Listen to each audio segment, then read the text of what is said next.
ഒരു കഥ ചൊല്ലട്ടുമാ. ക്ലാസ്സിൽ എല്ലാത്തിനും കൂടെ നിൽക്കണ ഒരു ചങ്കത്തിയുടെ കഥ. ക്ലാസ്സിൽ അടിപൊളി ലുക്കിൽ വന്ന് സംസാരം കൊണ്ടും പ്രവൃത്തി കൊണ്ടും ഞങ്ങളുടെ മനസ്സ് കീഴ്പ്പെടുത്തിയ ഒരു സുന്ദരി കുട്ടിയുടെ കഥ. അവളുടെ കൂടെ കൂടി അവളായി ഞങ്ങളുടെ ലോകം.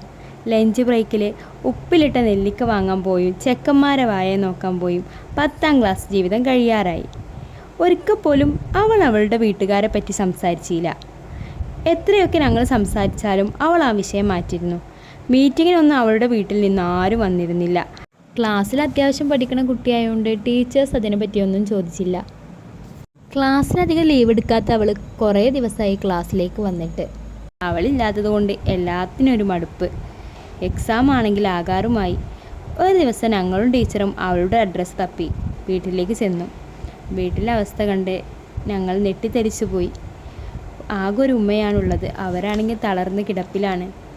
ഉപ്പ അവളെ ചെറുപ്പത്തിൽ തന്നെ ഉപേക്ഷിച്ചു പോയി. ഉമ്മാക്കിപ്പോൾ അസുഖം കൂടുതലായതുകൊണ്ട് അവൾക്കിപ്പോൾ സ്കൂളിലേക്ക് വരാനൊന്നും താല്പര്യമില്ല.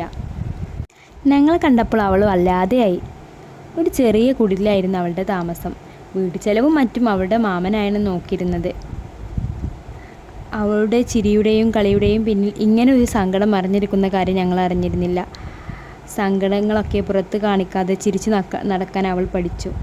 പുറമേ കാണിക്കുന്നതല്ല ജീവിതം എന്ന് അന്ന് എനിക്ക് മനസ്സിലായി.